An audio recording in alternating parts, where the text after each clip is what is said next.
Assalamualaikum warahmatullahi wabarakatuh. Ketemu lagi dengan Kak Ria. Bagaimana kabar teman-teman? Sehat-sehat kan? Kali ini akan menyampaikan materi tentang keselamatan pasien. Seperti biasa, sebelum lanjut ke materi, bagi teman-teman yang belum subscribe, untuk subscribe dan nyalakan tombol loncengnya agar teman-teman bisa mengikuti updatean terbaru dari video yang diunggah di channel ini. Langsung saja ke materi, yaitu keselamatan pasien. Keselamatan pasien menurut Peraturan Menteri Kesehatan Nomor 11 Tahun 2017 adalah suatu sistem yang membuat asuhan pasien lebih aman, meliputi asesmen risiko, identifikasi dan pengelolaan risiko pasien, pengelolaan dan analisis insiden, kemampuan belajar dari insiden dan tindak lanjutnya, serta implementasi solusi untuk meminimalkan timbulnya risiko dan mencegah terjadinya cedera yang disebabkan oleh kesalahan akibat melaksanakan suatu tindakan atau tidak mengambil tindakan yang seharusnya diambil. Jadi, keselamatan pasien yaitu suatu asuhan untuk keselamatan pasien dan implementasi solusi untuk meminimalkan timbulnya resiko dan mencegah terjadinya hal yang tidak diinginkan karena dari suatu tindakan atau tidak untuk mengambil tindakan yang seharusnya diambil. Agar hal-hal yang tidak diinginkan terjadi pada pasien, maka dibuatlah peraturan keselamatan pasien yang bertujuan untuk meningkatkan mutu pelayanan fasilitas pelayanan kesehatan melalui penerapan manajemen risiko dalam seluruh aspek pelayanan yang disediakan oleh fasilitas pelayanan kesehatan. Untuk menjaga keselamatan pasien, dibuatlah peraturan yang mengatur tentang keselamatan pasien. Di antaranya, yang pertama dibuatlah Komite Nasional Keselamatan Pasien. Yang kedua yaitu diatur tentang bagaimana penyelenggaraan keselamatan pasien. Yang ketiga, penanganan kejadian sentinel yang berdampak luas atau secara nasional. Dan yang keempat, agar peraturan tersebut dilaksanakan dengan baik, maka diperlukan pembinaan dan pengawasan. Dan ini merupakan peta gambaran keseluruhan yang nanti kita akan bahas, yang memuat semua isi secara ringkas dari Peraturan Menteri Kesehatan Nomor 11 Tahun 2017. Poin pertama yang akan kita bahas nanti, Komite Nasional Keselamatan Pasien yang memuat tugas fungsinya. Yang kedua, penyelenggaraan keselamatan pasien yang memuat pembentukan sistem pelayanan dan insiden. Yang ketiga yaitu penanganan kejadian sentinel yang luas, memuat pelaporannya, investigasi dan pelaporan hasil investigasi. Dan yang keempat, pembinaan dan pengawasan yang dilakukan oleh menteri, pemerintah provinsi maupun kabupaten secara berjenjang. Langsung saja kita masuk ke poin yang pertama, yaitu Komite Nasional Keselamatan Pasien. Komite Nasional Keselamatan Pasien ini dibentuk oleh Menteri untuk meningkatkan keselamatan pasien di fasilitas pelayanan kesehatan, yang merupakan organisasi fungsional di bawah koordinasi Direktorat Jenderal serta bertanggung jawab kepada Menteri. Di sini anggota Komite Nasional Keselamatan Pasien yaitu yang pertama unsur dari Kementerian Kesehatan, yang kedua dari kementerian atau lembaga terkait, ketiga asosiasi fasilitas pelayanan kesehatan, dan yang keempat yaitu organisasi profesi terkait. Tugas dari Komite Nasional Keselamatan Pasien ini yaitu memberikan masukan dan pertimbangan kepada Menteri dalam rangka penyusunan kebijakan nasional dan peraturan keselamatan pasien. Fungsi dari Komite Nasional ini, yang pertama, penyusunan standar dan pedoman keselamatan pasien. Selanjutnya, penyusunan dan pelaksanaan program keselamatan pasien, pengembangan dan pengelolaan sistem pelaporan insiden, analisis dan penyusunan rekomendasi keselamatan pasien, kerjasama dengan berbagai institusi terkait baik dalam maupun luar negeri, dan sebagai monitoring dan evaluasi pelaksanaan program keselamatan pasien. Dan poin kedua yaitu penyelenggaraan keselamatan pasien. Penyelenggaraan keselamatan pasien unsurnya yaitu sistem pelayanan dan insiden. Yang pertama, pembentukan sistem pelayanan. menerapkan standar keselamatan pasien, sasaran keselamatan pasien, serta 7 langkah menuju keselamatan pasien. Insiden nanti memuat penanganan insiden, penanganan kejadian sentinel.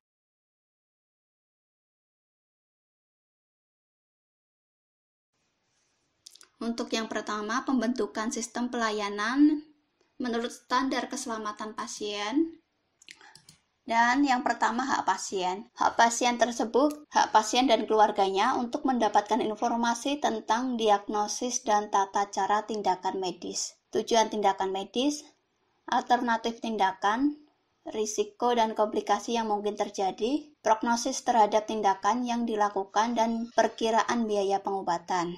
Dengan kriteria yang pertama harus ada dokter penanggung jawab pelayanan. Yang kedua, rencana pelayanan dibuat oleh dokter penanggung jawab pelayanan. Selanjutnya, penjelasan secara jelas dan benar kepada pasien dan keluarganya dilakukan oleh dokter penanggung jawab pelayanan.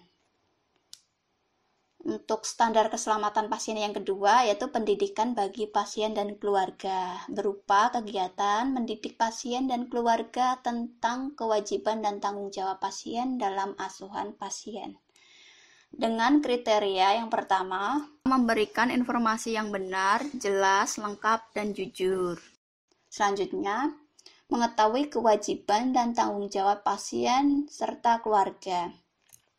Selanjutnya, mengajukan pertanyaan untuk hal yang tidak dimengerti, memahami konsekuensi pelayanan, mematuhi nasihat dokter dan menghormati tata tertib fasilitas pelayanan kesehatan, memperlihatkan sikap saling menghormati dan tenggang rasa, serta memenuhi kewajiban finansial yang disepakati. Untuk poin selanjutnya yaitu keselamatan pasien dalam kesinambungan pelayanan merupakan upaya fasilitas pelayanan kesehatan di bidang keselamatan pasien dalam kesinambungan pelayanan dan menjamin koordinasi antar tenaga dan antar unit pelayanan. Dengan kriteria yang pertama, pelayanan secara menyeluruh dan terkoordinasi mulai dari saat pasien masuk, pemeriksaan, diagnosis, perencanaan pelayanan, tindakan pengobatan, pemindahan pasien, rujukan, dan saat pasien keluar dari fasilitas pelayanan kesehatan. Selanjutnya, koordinasi pelayanan yang disesuaikan dengan kebutuhan pasien dan ketersediaan sumber daya fasilitas pelayanan kesehatan. Selanjutnya, koordinasi pelayanan dalam meningkatkan komunikasi untuk memfasilitasi dukungan keluarga, asuhan, keperawatan, pelayanan sosial, konsultasi, rujukan, dan tindak lanjut lainnya. Dan selanjutnya, komunikasi dan penyampaian informasi agar profesi kesehatan sehingga tercapai proses koordinasi yang efektif. Yang selanjutnya yaitu penggunaan metode peningkatan kinerja untuk melakukan evaluasi dan peningkatan keselamatan pasien, merupakan kegiatan mendesain proses baru atau memperbaiki proses yang telah ada, memonitor dan mengevaluasi kinerja melalui pengumpulan data, menganalisis insiden, dan melakukan perubahan untuk meningkatkan kinerja serta keselamatan pasien. Dengan kriteria yang pertama, setiap fasilitas pelayanan kesehatan harus melakukan proses perancangan yang baik, bukan dengan mengacu pada visi misi dan tujuan fasilitas pelayanan kesehatan, kebutuhan pasien, petugas pelayanan kesehatan, kaidah klinis terkini, praktik bisnis yang sehat, dan faktor-faktor lain yang berpotensi risiko bagi pasien sesuai dengan 7 langkah menuju keselamatan pasien. Selanjutnya, setiap fasilitas pelayanan kesehatan harus melakukan pengumpulan data kinerja yang antara lain terkait dengan pelaporan insiden, akreditasi, manajemen risiko, utilitasi, mutu pelayanan, dan keuangan. Serta setiap fasilitas pelayanan kesehatan harus melakukan evaluasi semua insiden dan secara proaktif melakukan evaluasi satu proses kasus risiko tinggi setiap tahun. Standar keselamatan pasien selanjutnya yaitu peran kepemimpinan dalam meningkatkan keselamatan pasien. Dengan kriteria yang pertama, terdapat tim antardisiplin untuk mengelola keselamatan pasien. Yang kedua, tersedia kegiatan atau program proaktif. Selanjutnya, tersedia mekanisme kerja. Tersedia prosedur cepat tanggap terhadap insiden. Tersedia mekanisme pelaporan internal dan eksternal. Tersedia mekanisme untuk menangani berbagai jenis insiden. Terdapat kolaborasi dan komunikasi terbuka secara sukarela antar unit dan antar pengelola pelayanan. Tersedia sumber daya dan sistem informasi yang dibutuhkan. Dan tersedia sasaran terukur dan pengumpulan informasi menggunakan kriteria objektif. Standar keselamatan pasien selanjutnya yaitu pendidikan bagi staf tentang keselamatan pasien dengan kriteria yang pertama, setiap fasilitas pelayanan kesehatan harus memiliki program pendidikan, pelatihan, dan orientasi bagi staf baru yang memuat topik keselamatan pasien sesuai dengan tugasnya masing-masing. Selanjutnya, setiap fasilitas pelayanan kesehatan harus mengintegrasikan topik keselamatan pasien dalam setiap kegiatan pelatihan atau magang dan memberi pedoman yang jelas tentang pelaporan insiden. Selanjutnya, setiap fasilitas pelayanan kesehatan harus menyelenggarakan pelatihan tentang kerjasama tim guna mendukung pendekatan interdisipliner dan kolaboratif dalam rangka melayani pasien. Standar keselamatan pasien selanjutnya yaitu komunikasi merupakan kunci bagi staf untuk mencapai keselamatan pasien. Dengan kriteria yang pertama, tersedianya anggaran untuk merencanakan dan mendesain proses manajemen untuk memperoleh data dan informasi tentang hal-hal terkait dengan keselamatan pasien. Dan tersedianya mekanisme identifikasi masalah serta kendala komunikasi untuk merevisi manajemen informasi yang ada. Untuk pembentukan sistem pelayanan tentang standar keselamatan pasien sudah sampai di sini. Selanjutnya poin kedua yaitu sasaran keselamatan pasien. Sasaran keselamatan pasien tersebut meliputi tercapainya hal-hal sebagai berikut. Yang pertama, mengidentifikasi pasien dengan benar. Kedua, meningkatkan komunikasi yang efektif. Ketiga, meningkatkan keamanan obat-obatan yang harus diwaspadai. Keempat, memastikan lokasi pembedahan yang benar, prosedur yang benar, pembedahan pada pasien yang benar. Kelima, mengurangi risiko infeksi akibat perawatan kesehatan. Serta yang keenam, mengurangi risiko cedera pasien akibat terjatuh. Tadi kan sudah sering disebutkan 7 langkah menuju keselamatan pasien. 7 langkah menuju keselamatan pasien itu seperti apa? Yang pertama yaitu membangun kesadaran antar nilai keselamatan pasien. Kedua, memimpin dan mendukung staf. Ketiga, mengintegrasikan aktivitas pengelolaan risiko. Keempat, mengembangkan sistem pelaporan. Kelima, melibatkan dan berkomunikasi dengan pasien. Keenam, belajar dan berbagi pengalaman tentang keselamatan pasien. Dan yang ketujuh yaitu mencegah cedera melalui implementasi sistem keselamatan pasien. Ini merupakan 7 langkah menuju keselamatan pasien. Dan penjabaran tadi semua adalah masuk dalam pembentukan sistem pelayanan di poin penyelenggaraan keselamatan pasien. Untuk penyelenggaraan keselamatan pasien yang kedua yaitu tentang insiden. Insiden di fasilitas pelayanan kesehatan tersebut dapat berupa yang pertama, kondisi potensi cedera atau KPC, yang merupakan kondisi yang sangat berpotensi untuk menimbulkan cedera, tetapi belum terjadi insiden. Yang kedua, kejadian nyaris cedera atau KNC, yaitu terjadinya insiden yang belum sampai terpapar ke pasien. Ketiga, kejadian tidak cedera atau KTC merupakan insiden yang sudah terpapar ke pasien tetapi tidak timbul cedera. Yang keempat yaitu kejadian tanpa diharapkan.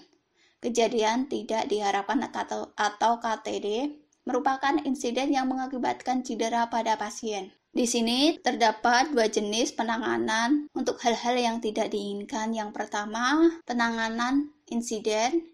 Yang kedua yaitu penanganan kejadian sentinel. Untuk kejadian sentinel itu adalah kejadian tidak diharapkan atau KTD yang mengakibatkan kematian, cedera permanen atau cedera berat yang temporer dan membutuhkan intervensi untuk mempertahankan hidup baik fisik maupun psikis yang tidak terkait dengan perjalanan penyakit atau keadaan pasien yang dapat disebabkan oleh hal lain selain insiden. Agar tidak terjadi insiden maupun kejadian sentinel di fasilitas pelayanan kesehatan, dibuatlah tim keselamatan pasien yang ditetapkan oleh pimpinan fasilitas pelayanan kesehatan sebagai pelaksana kegiatan penanganan insiden. Kegiatan dari tim keselamatan pasien berupa yang pertama pelaporan, verifikasi, investigasi, dan analisis penyebab insiden tanpa menyalahkan, menghukum, dan mempermalukan seseorang, dan tim keselamatan pasien tersebut bertanggung jawab secara langsung kepada pimpinan fasilitas pelayanan kesehatan. Anggota dari tim keselamatan pasien tersebut yaitu paling sedikit terdiri dari unsur manajemen fasilitas pelayanan kesehatan dan unsur klinisi di fasilitas pelayanan kesehatan. Tugas dari tim keselamatan pasien yaitu menyusun kebijakan dan pengaturan di bidang keselamatan pasien untuk ditetapkan oleh pimpinan fasilitas pelayanan kesehatan, mengembangkan program keselamatan pasien di fasilitas pelayanan kesehatan, melakukan motivasi, edukasi, konsultasi, pemantauan, dan penilaian tentang penerapan program keselamatan pasien di fasilitas pelayanan kesehatan, melakukan pelatihan keselamatan pasien bagi fasilitas pelayanan kesehatan, melakukan pencatatan, pelaporan insiden, analisis insiden termasuk melakukan RCA, dan mengembangkan solusi untuk meningkatkan keselamatan pasien. Selanjutnya, memberikan masukan dan pertimbangan kepada pimpinan fasilitas pelayanan kesehatan dalam rangka mengambil. Selanjutnya, membuat laporan kegiatan kepada pimpinan fasilitas pelayanan kesehatan. Tugas tim keselamatan pasien yang terakhir yaitu mengirim laporan insiden secara kontinu melalui e-reporting sesuai dengan pedoman pelaporan insiden. Kapan sebuah insiden harus dilaporkan? Setiap insiden harus dilaporkan secara internal kepada tim keselamatan pasien dalam waktu paling lambat 2 kali 24 jam. Selanjutnya diverifikasi oleh tim keselamatan pasien untuk memastikan kebenaran adanya insiden tersebut. Dan kemudian tim keselamatan pasien melakukan investigasi dalam bentuk wawancara dan pemeriksaan dokumen. Dan kemudian tim keselamatan pasien menentukan derajat insiden dan melakukan RCA dengan metode baku untuk menemukan akar masalah. Selanjutnya, tim keselamatan pasien harus memberikan rekomendasi keselamatan pasien kepada pimpinan fasilitas pelayanan kesehatan berdasarkan hasil RCA tadi. Itu tadi merupakan sebuah insiden dilaporkan dan diperiksa. Untuk fasilitas pelayanan kesehatan harus melakukan pelaporan insiden secara online atau tertulis kepada Komite Nasional Keselamatan Pasien. Selanjutnya, pelaporan insiden yang dimaksud tadi disampaikan setelah dilakukan analisis serta mendapat rekomendasi dan solusi dari tim keselamatan pasien fasilitas pelayanan kesehatan. Komite Nasional Keselamatan Pasien setelah menerima pelaporan insiden tadi melakukan pengkajian dan memberikan umpan balik berupa rekomendasi keselamatan pasien dalam rangka mencegah berulangnya kejadian yang sama di fasilitas pelayanan kesehatan lain secara nasional. Itu tadi pembahasan tentang insiden dalam penyelenggaraan keselamatan pasien. Selanjutnya kita masuk ke poin penanganan kejadian sentinel yang berdampak luas atau secara nasional. Kejadian sentinel yang berdampak luas atau secara nasional meliputi kejadian sentinel yang memiliki potensi berdampak luas dan atau kejadian sentinel yang melibatkan berbagai fasilitas pelayanan kesehatan lain. Kejadian ini wajib dilaporkan kepada Menteri melalui Direktur Jenderal dan Dinas Kesehatan Kabupaten atau Kota, kecuali untuk kejadian sentinel yang disebabkan oleh hal lain selain insiden. Kejadian sentinel yang berdampak luas atau secara nasional dilaporkan segera mungkin, paling lama 1 jam setelah diketahui kejadian sentinel. Dan pelaporan ini paling sedikit memuat yang pertama, lokasi kejadian, kronologis kejadian, waktu kejadian, akibat kejadian, serta jumlah pasien yang mengalami kematian atau cedera berat akibat kejadian sentinel. Setelah ditemukan terdapat kejadian sentinel, maka dibuatlah investigasi untuk menyelidiki kasus tersebut. Di sini, Dinas Kesehatan Kabupaten atau Kota dalam menindaklanjuti laporan melalui kegiatan yang pertama, mencegah kejadian sentinel agar tidak meluas. Yang kedua, menyelamatkan barang bukti. Ketiga, mengendalikan situasi, dan yang keempat, berkoordinasi dengan Komite Nasional Keselamatan Pasien dan atau instansi terkait. Di sini, Direktur Jenderal menindaklanjuti laporan dengan melakukan investigasi yang dilakukan oleh tim investigasi yang ditetapkan oleh Direktur Jenderal.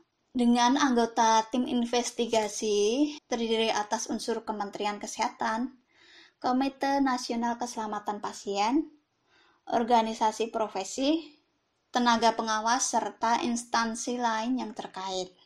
Di sini, investigator wajib berkoordinasi dengan tim keselamatan pasien dan Dinas Kesehatan Provinsi, Kabupaten atau Kota setempat.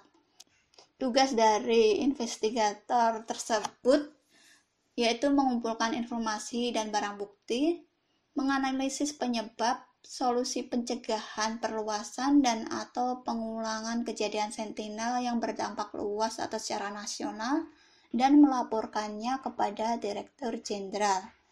Fungsi dari tim investigasi ini, yang pertama, mendalami informasi dengan melakukan wawancara kepada semua pihak yang terlibat atau yang mengetahui kejadian. Selanjutnya, mengamankan barang bukti, mendata korban, mendokumentasi hasil investigasi dalam bentuk dokumen, gambar atau foto. Selanjutnya, melakukan uji laboratorium, membuat analisis dari seluruh informasi dan temuan, menyimpulkan penyebabnya, serta merekomendasikan solusi pencegahan perluasan dan atau pengulangan kejadian. Dan yang terakhir, menyusun laporan. Fasilitas pelayanan kesehatan setempat wajib melakukan pengamanan sarana prasarana dan pembekalan kesehatan serta lokasi kejadian. Pengamanan tersebut dilakukan untuk melindungi setiap orang dan fasilitas di lokasi kejadian, serta mencegah terjadinya tindakan yang dapat mengubah letak, merusak, dan menghilangkan barang bukti. Terakhir yaitu pelaporan hasil investigasi, yaitu laporan hasil investigasi yang ditujukan kepada Direktur Jenderal yang terdiri atas yang pertama laporan awal, yang kedua laporan akhir. Yang laporan awal ini memuat paling sedikit berupa kesimpulan awal tentang kejadian sentinel dan rekomendasi pencegahan perluasan kejadian sentinel dalam waktu paling lama 3 kali 24 jam sejak kejadian sentinel dilaporkan. Kalau laporan terakhir memuat yang pertama informasi fakta, analisis fakta penyebab kejadian sentinel, kesimpulan penyebab yang paling memungkinkan terjadinya kejadian sentinel, saran tindak lanjut untuk pencegahan, pengulangan dan perbaikan, serta lampiran hasil investigasi dan dokumen pendukung lainnya. Laporan akhir disampaikan Ketua Tim Investigasi kepada Direktur Jenderal paling lama 4 bulan setelah laporan awal disampaikan. Dan dalam kondisi tertentu, waktu laporan akhir investigasi kejadian sentinel dapat diperpanjang dengan cara melakukan permohonan perpanjangan kepada Direktur Jenderal. Ini adalah poin tentang insiden dalam keselamatan pasien. Sekarang kita masuk ke poin yang terakhir yaitu pembinaan dan pengawasan. Di sini yang melakukan pembinaan dan pengawasan yaitu Menteri, pemerintah daerah provinsi, dan pemerintah daerah kabupaten atau kota secara berjenjang untuk melakukan pembinaan dan pengawasan terhadap kegiatan keselamatan pasien di fasilitas pelayanan kesehatan sesuai tugas dan fungsi masing-masing. Pembinaan dan pengawasan dapat mengikutsertakan asosiasi fasilitas kesehatan, badan pengawas rumah sakit, dan organisasi profesi. Pimpinan fasilitas pelayanan kesehatan secara berkala wajib melakukan evaluasi terhadap kegiatan keselamatan pasien yang dilaksanakan oleh fasilitas pelayanan kesehatannya. Demikian pemaparan singkat tentang materi keselamatan pasien. Jika dalam penyampaian ada salahnya, saya minta maaf. Semoga materi ini bermanfaat untuk teman-teman. Wassalamualaikum warahmatullahi wabarakatuh.